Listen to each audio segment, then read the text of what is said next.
지금 우리가 종려주일을 예배를 드리고 있습니다. 종려주일은 우리가 본문 말씀 읽어보셔서 아시는 것처럼 옛날에 고대의 새 왕의 즉위식을 하는 것 같은 그런 분위기인 것입니다. 새 왕이 즉위되면은 많은 걸 기대하겠죠. 이 왕이 선정을 베풀어서 얼마나 우리를 살기 좋게 하고 얼마나 우리에게 유익을 가져올까, 그런 기대들을 하면서 사람들이 많이 참 축하하고 환영을 했을 것이고, 또 그런 일들이 계속 지금까지 되어 왔을 것입니다. 우리나라도 이제 딱 한 달이네요. 한 달 지나면은 새 대통령이 취임을 한다고 하는데, 또 많은 사람들이 이제 좀 어떤 기대를 할 수도 있습니다. 그런데 2000년이 지나면서 이렇게 많은 사람들의 실망과 그리고 또 어둠의 뒷그림자를 역사책이 낱낱이 다 기록하고 있지 않겠습니까? 자, 그런데 우리는 이 세상의 왕이 아니라 왕 중의 왕이신 예수 그리스도를 지금 새 왕으로 사람들이 모시고 있다는 사실을 말씀을 통해서 알고 있습니다. 그런데 종려주일의 말씀이 성경 복음서에 다 나오고 있는데, 참 제가 오랫동안 그래도 신앙생활을 하고 또 말씀을 전했는데, 종려주일에 요한복음에 나오는 이 12절부터 16절까지의 말씀을 본문으로 택해서 말씀을 들어본 기억도 제가 잘 가지고 있지 않고, 또한 이제 저도 요한복음 12장의 말씀을 가지고 본문을 삼은 것은 기억이 처음인 것 같습니다. 새롭습니다. 그래서 굉장히 좀 특이한데요. 요한복음 12장의 말씀을 보면은 종려주일에 주님께서 새끼 나귀를 타고 입성하는 그런 장면이 그대로 있습니다. 이것은 여러분들이 마태복음, 마가복음, 누가복음에서 많이 읽으신 것처럼 똑같다는 것을 알 수 있죠. 자, 그런데 종려주일에 주님께서 입성을 하시는데, 요한복음에는 무엇이 그 뒤에 바로 따라 나오냐면은 나사로를 무덤에서 죽은 자 가운데서 불러일으키신 사건에 대해서 사람들이 얘기를 하고 있다는 것입니다. 이게 굉장히 특이해요. 그러니까 모든 사람들이 주님을 환영하는 것을 보고 한쪽 구석에는 그 광경을 보고 바리새인들이 있어요. 바리새인들이 옷수를 아주 길게 했겠죠. 그리고 아주 거룩하게 보이는 그런 가운 같은 옷을 입고 자기들끼리 수근수근거리면서 뭐라고 하냐면은, 너희가 아무것도 이기지 못하는 줄을 알지 못하느냐, 그 한탄하는 거예요. 한탄. 어떻게든 예수님을 죽이려고 했는데 지금 온 백성들이 어린아이까지 나와서 종려나무 가지를 꺾어서 이렇게 막 흔들면서 호산나 호산나 그러고 있다는 거예요. 수많은 사람들이 유월절을 지키려고 지방에서 올라오고 그 다음에 외국에서까지 사람들이 왔는데 막 어마어마한 환호성이 터지고 하니까, 근데 예수님은 보니까 저기 조그만 나귀 새끼 위에다가 겉옷을 이렇게 하고 타고 오는데 사람들이 자기 겉옷을 벗어서, 여러분 지금 대통령이 해외 순방 나가면은 그 앞에 뭐가 펴집니까? 레드카펫이라는 얘기 들어보셨죠? 빨간 양탄자. 그 나라에서 대접을 많이 하면은 비행기가 이렇게 서면은 말입니다. 여기 이렇게 쭉 돼가지고 사다리 있잖아요. 계단. 그러면 거기서부터 레드카펫을 쪼르륵 펴가지고 이렇게 맨 땅을 밟지 않도록 그렇게 예우를 해주잖아요. 그것처럼 레드카펫은 아닐지라도 백성들이 자발적으로 자기들 막 코트를 벗어서 땅에다 대니까 나귀가 그 위를 하니까, 그걸 보고 한쪽 구석에서 바리새인들이 이제 한탄하는 거예요. 너희가 아무것도 이기지 못하는 줄을 알지 못하느냐, 가슴을 치는 거예요. 보라, 온 세상이 그를 따르는도다. 이렇게 지금 한탄하는 모습이 보입니다. 그런데 그 뒤에 말씀 읽어보면은 유대인이 아니에요. 저 유대 땅에서부터 저 위쪽으로 저 가면은 이탈리아 옆에 그리스에서, 거기서부터도 사람이 와가지고 우리가 예수님을 꼭 만나 뵙기를 원한다고 그렇게 간청을 합니다. 그래서 이제 빌립이 그 말을 가지고 또 한 제자 안드레에게 가서 저기 그리스에서 온 손님들이 우리 예수님을 꼭 보고 싶어 한다고. 그러니까 그래 같이 가서 한번 예수님께 청해보자. 그래서 이제 빌립과 안드레가 가서 예수님께 저 예수님 저 그리스에서 온 사람들이 먼 길을 이렇게 왔는데 예수님을 꼭 만나보고 싶어 합니다. 그랬더니 예수님께서 그 말씀을 들으시고 뭐라고 하냐면은 사람의 아들이 영광을 받을 때가 왔도다. 그러면서 우리는 이제 이해하지만 옛날 사람 같으면은 이해하지 못할, 아니 그리스에서 왔다는데 예수님께서 사람의 아들이 영광을 받을 때가 왔도다. 우리는 감이 잡히잖아요. 그렇죠? 말씀을 많이 들어서 하늘의 밀이 땅에 떨어져 죽지 않으면 홀로 남거니와 죽으면 많은 열매를 맺느니라. 이렇게 말씀하신 것이 오늘 본문의 말씀인 것입니다. 자, 근데 우리는 믿음은 이 사건들을 하나로 전부 다 꿰어서 이해하게 만들어주고 있습니다.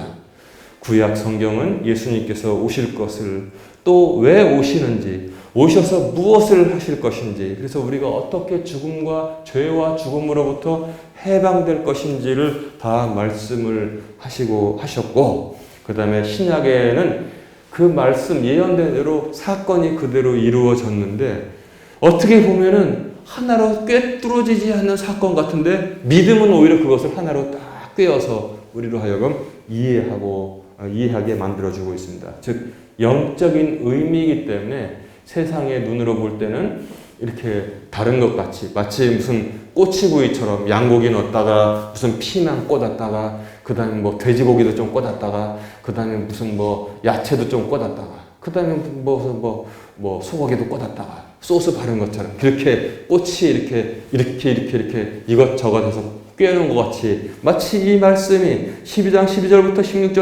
26절까지 말씀이 마치 이렇게 이 사건 저 사건, 예수님 입성, 그 다음에 나사로 옛날에 죽었다 예수님께서 살리신 사건, 그 다음에 뭐 바리새인들이 저 구석에서 투덜투덜, 그 다음에 그리스 사람들이 저 멀리서부터 찾아온 사건, 그 다음에 예수님께서 그 부탁을 들으시고 사람의 아들이 영광을 받을 때가 왔도다. 그 다음에 하늘의 미랄이 땅에 떨어져 죽어야지만 수많은 그 열매들을 받는, 이렇게 꼬치에 꽂아놓은 것 같은데, 그러나 우리의 믿음은 그 사건의 영적인 의미를 다 이해하게 만들어주고 있다는 것입니다.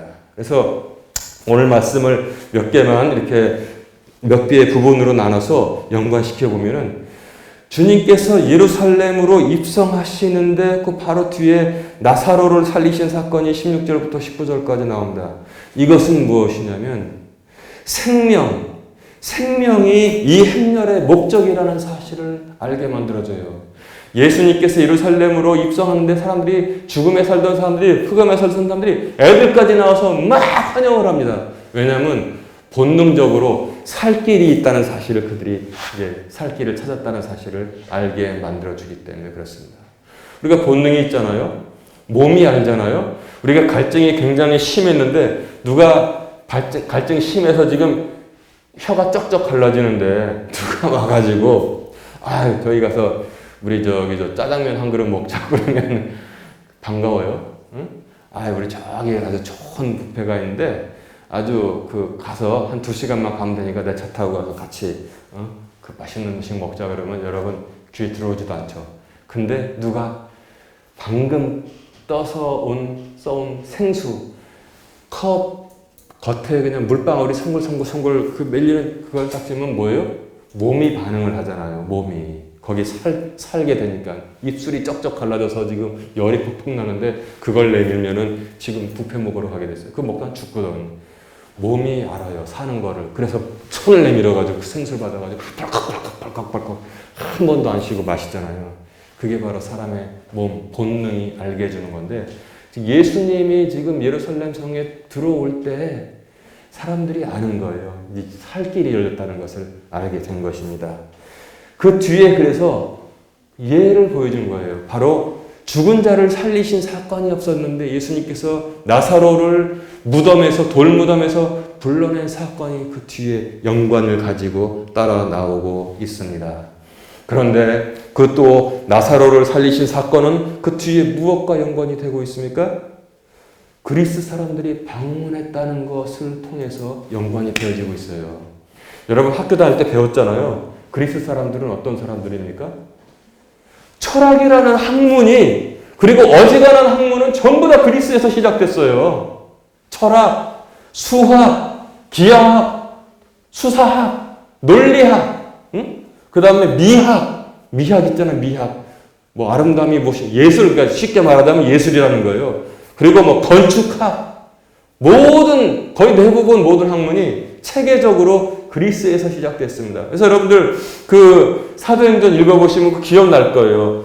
바울이 아레오파고 언덕에 가서 하나님을 증거했잖아요. 그러니까 그리스 아테네 사람들이 뭐라고 그랬습니까? 이 말쟁이가 무슨 말을 하는지 한번 드러나 보자. 사람들이 많이 듣고선 가면서 이방 신을 전하는 사람들인가 보다. 아니면 새로운 신을 이론을 철학을 전하는 사람들인가 보다 하다가 거기에 사도행전에 그렇게 평을 해주고 있습니다. 그리스 사람들에 대해서. 이 사람들은 새로운 것이 아니면 들으려고 하지도 않는 사람들이라고 했어요.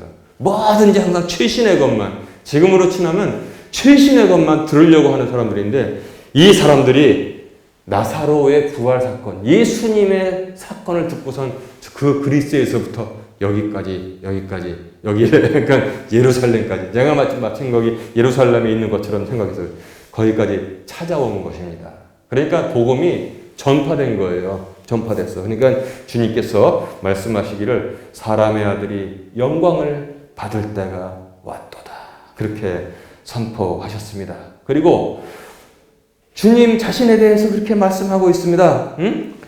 진실로 진실로 내가 너에게 이르노니 한 알의 밀이 땅에 떨어져 죽지 아니하면 달랑 그거 하나 남지만 죽으면 많은 열매를 맺느니라. 이렇게 말씀하시면서 한 알의 밀알이 바로 그리스도이신 예수 자신임을 지금 말씀하고 있는 거예요. 그래서 우리들에게도 생명을 위해서는 생명을 미워하는 그런 믿음이 있을 때 영원한 생명을 얻을 것이다. 이렇게 말씀하시는 것입니다. 여러분 자연의 이치가 이것을 똑같이 가르치고 있지 않습니까? 제가 어렸을 때만 해도요. 펌프물을 먹었는데 펌프물 여러분 기억나시죠? 펌프. 이렇게 하는 펌프 있잖아요. 거기에 물 한 바가지 있습니다. 저 밑에서 물을 끌어올리려면은 자기가 가지고 있는 이 귀한 한 바가지 물을 부어야지만 올라옵니까? 붓지 않고 백날 해나 이거 올라옵니까? 부어야지 올라오는 거예요. 부어야지. 그래서 이거를 아끼면은 여러분 물도 못 마시고 샤워도 못 하고 이불 빨래도 못 하는 거예요. 이거를 부으면은 그 속에서 솟아나는 생수가 올라오게 돼 있습니다. 자연의 이치도 그렇게 알려주고 있잖아요. 근데 우리로 하여금 주님께서 너희가 영원한 생명을 얻기를 원하느냐? 그러면 이 땅에서 잠시 지나는 생명을 미워해야만, 그래야만 너희가 영원한 영생에 이를 것이다. 이렇게 말씀을 해 주셨습니다. 그래서 이제 이 말씀들이 왜 이렇게 마치 여러 가지 양고기, 피망, 돼지고기, 소고기 막 꽂아놓은 것 같지만 하나로 연결되는지를 우리가 이제 믿음의 눈을 보고 이렇게 찾아보면은 알게 되는 것입니다. 근데 맨 후반부에 결국 뭐냐면 씨앗이 하나 있는데, 여기 씨앗이 하나 있는데 그 안에는 뭐가 있어요? 생명이 있다는 사실을 알게 만들어주고 있습니다. 씨앗이 특이해요.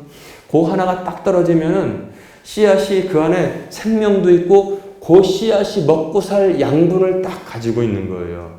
그래서 씨앗이 씨눈이 있잖아요. 씨눈만 딱 가지고 심으면은 살지 못해요. 근데 그 안에 생명도 있고 자기 먹을 양분이 이렇게 있단 말이에요. 그거를 먹으면서 뿌리를 아주 좋은 땅에 쫙 내리면 싹이 나고 그 다음에 그것이 가을쯤 되면은 더 많은 수확을 가져다 주는 것입니다.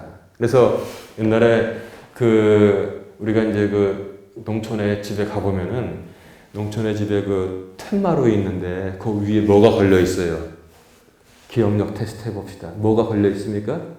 거기 옥수수 바짝 마른 게 있단 말이에요. 그럼 애들이 하도 배고프다고 해가지고 그 옥수수 삶아 먹으면 그 집 이제 그 해 고생합니까 안 합니까?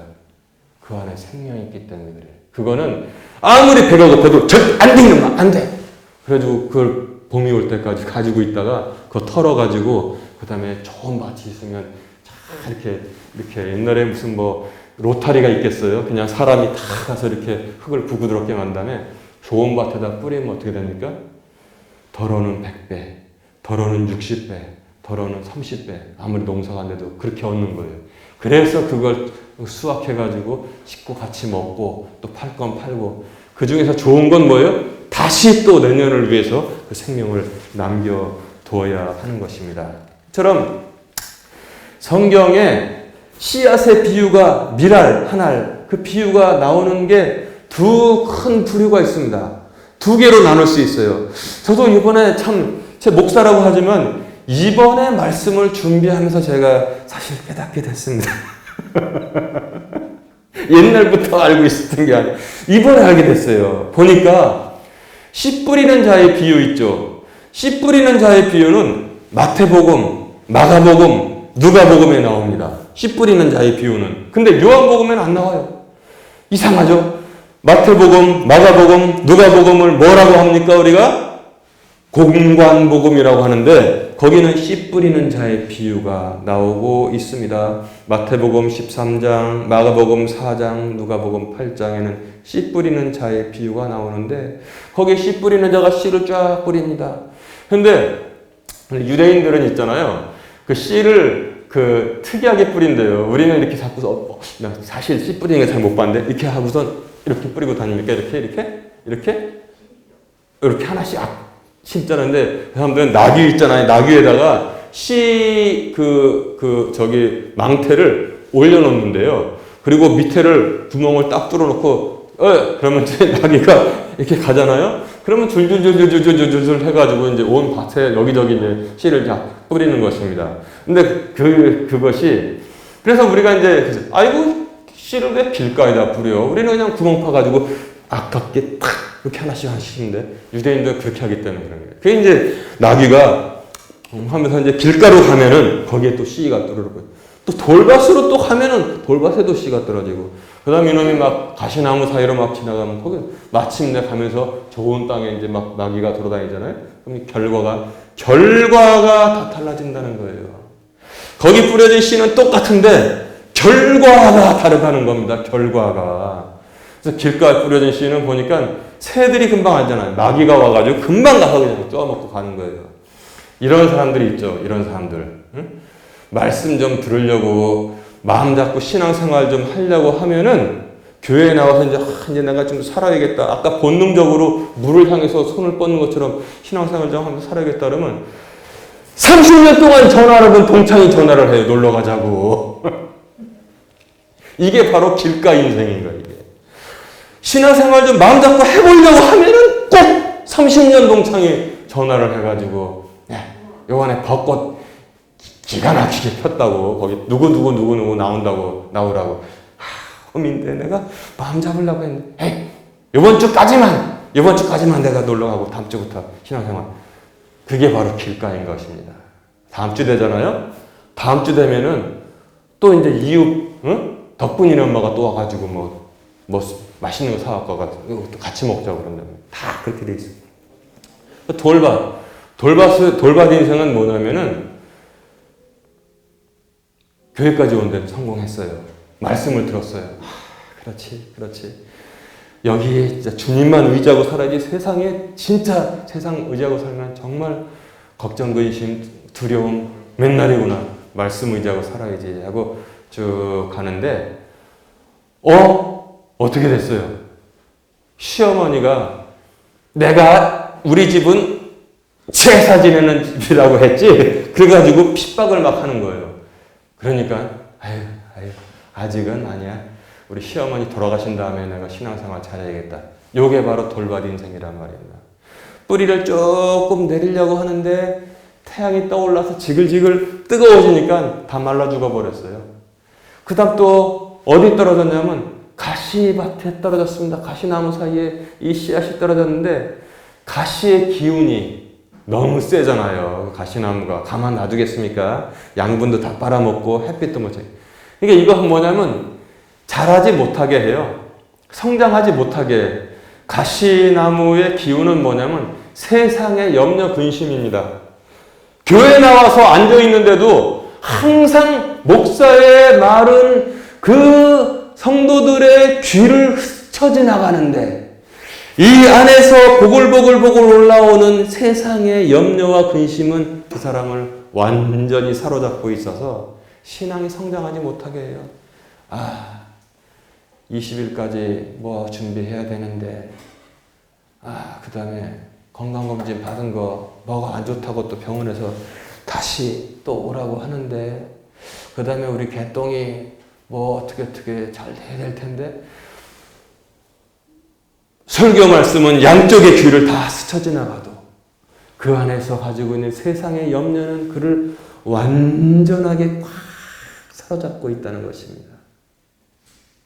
목사가 마태복음 6장 7장의 말씀을 본문으로 삼아서 내일 일을 염려하지 말라. 내일은 내일이 염려할 것이요. 전해도 그 말씀은 다 그 능력 있는 말씀은 하나님의 말씀을 대신 전하는 건데 다 스쳐 지나가고 속 안에 있는 염려와 세상의 염려와 근심은 그를 꽉 잡고 있습니다.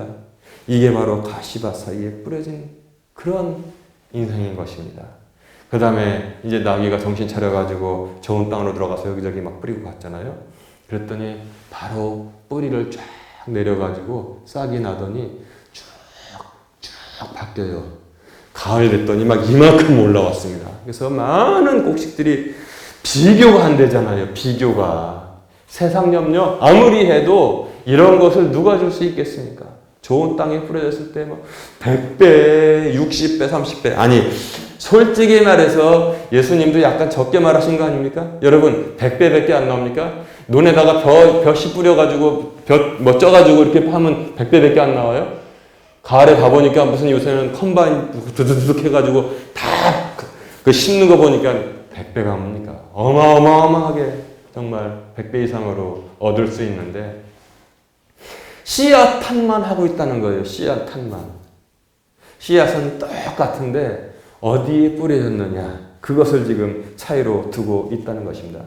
크리스찬의 삶의 풍성함을 주님께서 말씀해주고 있습니다. 근데 이 씨 뿌린 자의 비유는 저도 이번에 알았는데 어떻게 마태복음, 마가복음, 누가복음에만 나오고 있고, 그 다음에 오늘 이 요한복음 12장에는 그리스도 자신이 하늘의 미랄이라고 지금 말씀하고 있다는 것입니다.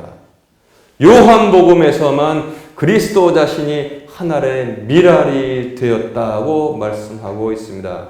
여러분, 아무리 여러분들이 신학을 전공하지 않고 일주일에 한 번씩 가끔 뜨문 들었다고 하지만 요한복음에는 무엇이 유명하다고 했습니까? 특색이 있다고 했습니까?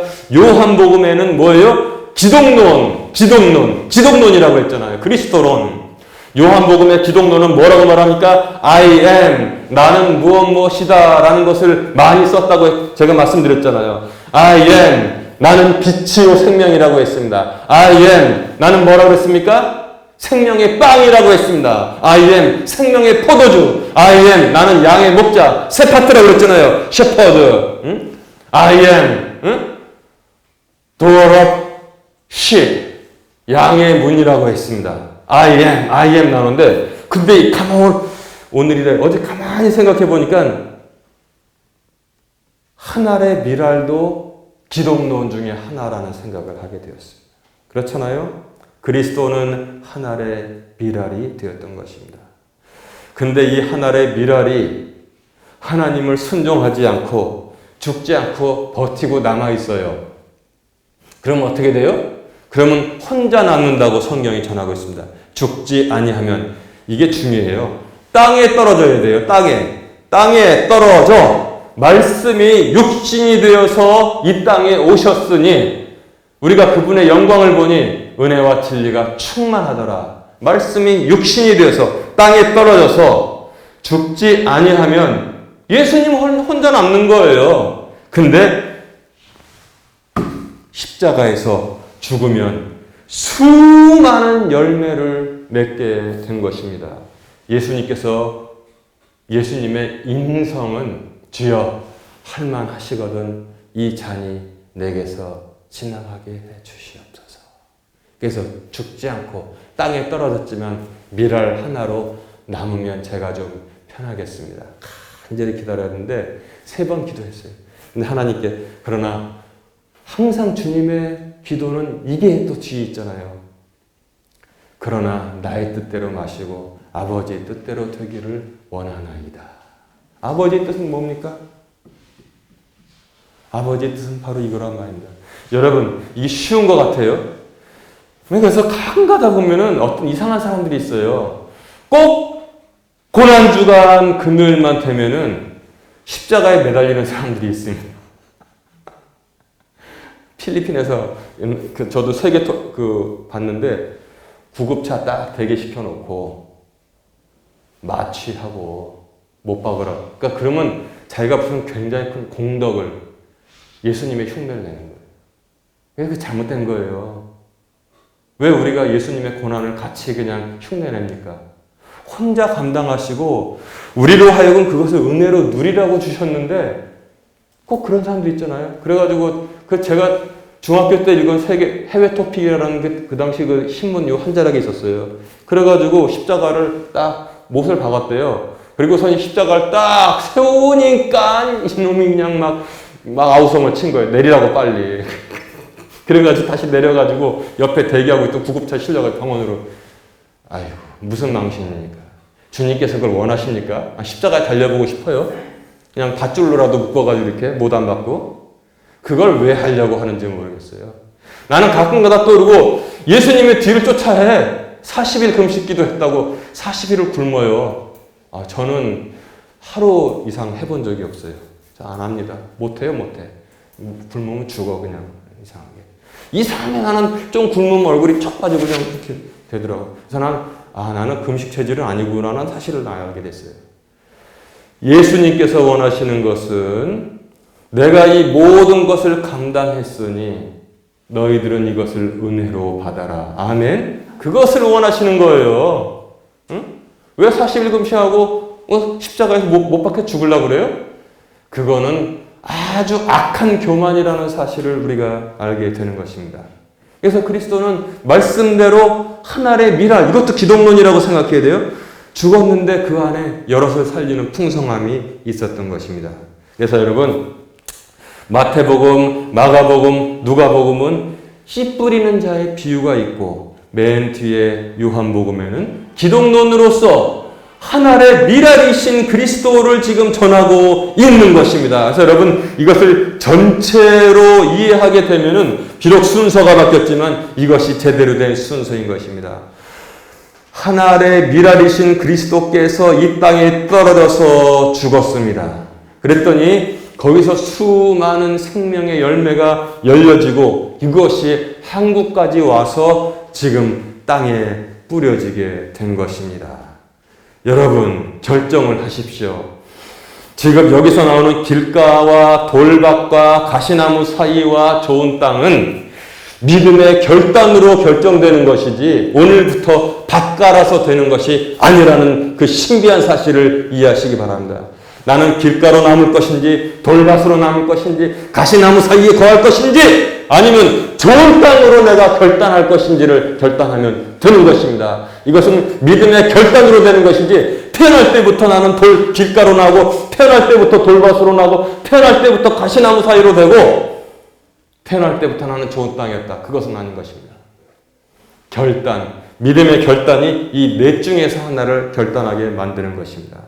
그래서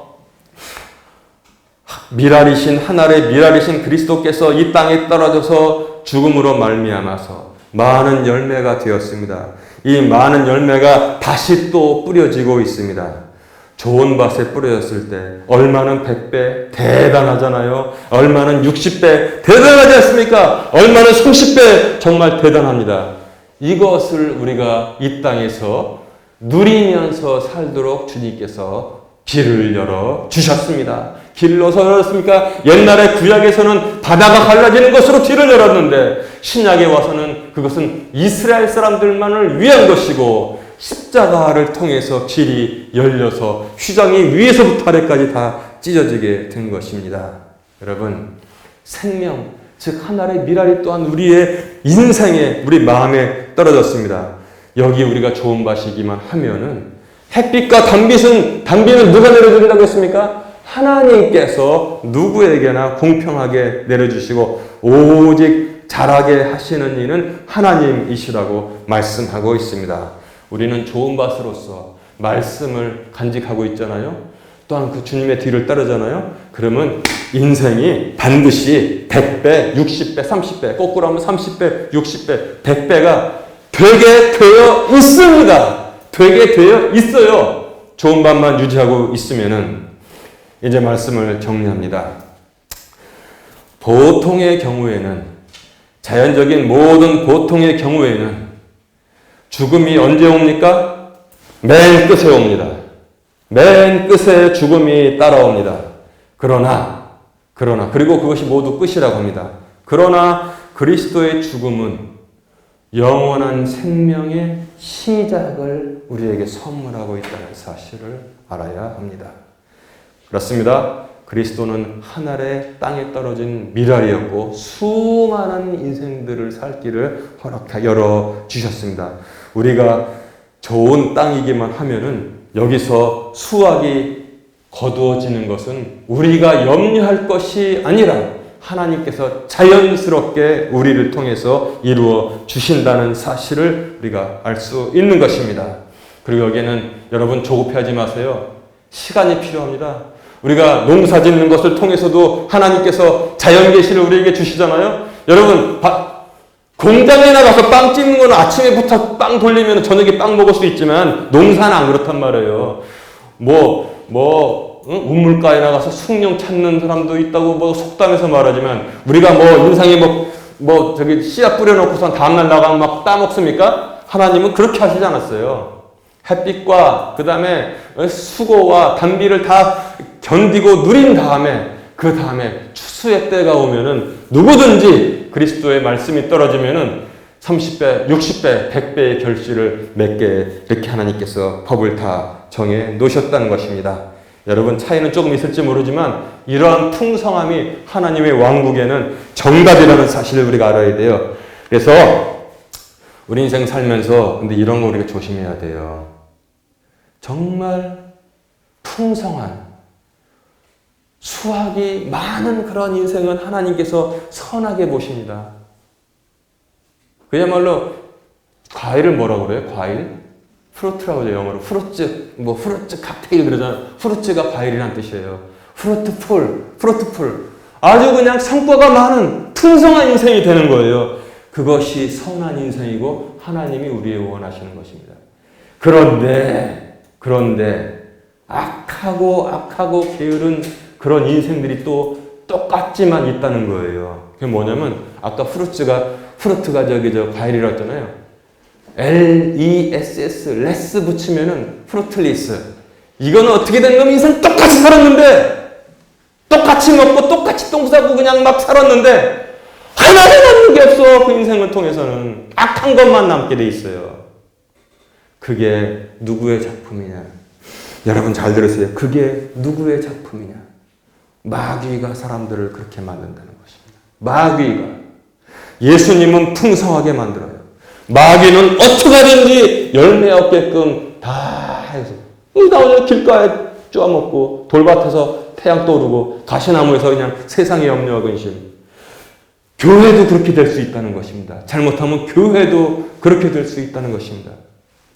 아주 프루트풀 아주 많은 성과를 내서 주인이신 농부 하나님을 기쁘시게 하는 교회가 있어요. 너무나 정말 풍성하게 됐구나. 어서 들어와라 착하고 충성된 종아. 근데 어떻게 된 게 똑같이 시작했어도 열매는 하나도 없게끔 만들어 놓는 마귀의 자식들이 분명히 있다는 것입니다. 어디로부터 왔어요? 마귀로부터 왔다는 것을 알아야 돼요. 똑같은 달란트가 아니라도 어마어마한 걸 나눠줘도 꼭 땅에 묻어놨다가 하나도 안 남기고 내빌 때 뭐라고 했습니까? 이 악하고 게으른 종아 그랬습니다. 이제 말씀을 정리합니다. 오늘 보통 경우는 어떻습니까? 죽음이 맨 끝에 옵니다. 세상의 모든 것이 태어나는 것부터 시작해서 맨 마지막은 죽음으로 끝나게 되었습니다. 그러나 그리스도의 죽음은 영원한 생명의 시작에 왔다는 사실을 성경이 우리에게 전하고 있습니까? 무엇 때문에 그렇습니까? 우리 모두를 위한 새 생명을 주시기 위한 하나님의 사역이 시작되었기 때문에 그렇습니다. 그리스도는 하늘의 미랄입니다. 그런 말미암아 수많은 생명들을 우리에게 가져다 주셨습니다. 이제 우리 자신은 그리스도의 하늘의 미랄이 만들어낸 그 새 생명을 우리 좋은 토양에 심어서 그것이 덜어는 100배, 얼마는 60배, 얼마는 30배 얻을 수 있는 삶을 살아가는 것이 하나님의 뜻에 합당한 것입니다. fruitful이란 말 하잖아요. fruit는 과일이라고 제가 아까 말씀드렸잖아요. fruitful, 아주 풍성한 삶을 살 수도 있고 그것은 하나님의 뜻이고 성령으로부터 오신 것입니다. 그러나 fruitless 그런 아주 아무런 열매 하나 거둘 수 없는 삶으로 우리 인생을 마감할 수도 있습니다. 이것이 게을러서 아니면 운때가 안 좋아서 이렇게 생각할 수 있지만 분명히 알아두십시오. 그것은 마귀로부터 온다는 사실을 성경은 우리에게 여러 말씀을 통해서 전하고 있습니다. 사람도 그렇습니다. 풍성한 삶을 살 수 있습니다. 여기서 풍성하다는 것은 여러분 잘못된 생각을 하시면 안 돼요. 무슨 돈이나 많이 벌고 잘 먹고 잘 사는 그런 것을 성경은 전하지 않습니다. 풍성한 삶, 자기도 생명이 풍성하고 남도 풍성하게 살릴 수 있는 그런 삶을 살 수도 있고 그리고 또 형편없는 메마른 인생을 살 수도 있습니다. 가정도 그렇습니다. 국가도 그렇습니다. 교회도 심지어는 두 부류로 나뉠 수 있다는 사실을 성경이 전하고 있습니다. 우리가 오늘 하늘의 미랄이 돼서 이 땅에 떨어진 예수 그리스도, 그의 죽음, 그리고 수많은 생명, 그리고 그 말씀이 떨어졌을 때 길가와 돌밭과 가시나무 사이와 좋은 땅이 그 결과가 정말 하늘과 땅 차이로 달라졌다는 사실을 성경이 전하고 있습니다. 하늘의 미랄이 되신 그리스도 또한 좋은 밭이 되어서 예수님의 그런 귀한 생명을 받아서 더욱더 남들을 살리고 우리 인생도 풍성하고 하나님께 큰 영광 돌리는 그런 복된 삶을 사는 모든 주인공들 되시기를 주님의 이름으로 축원합니다.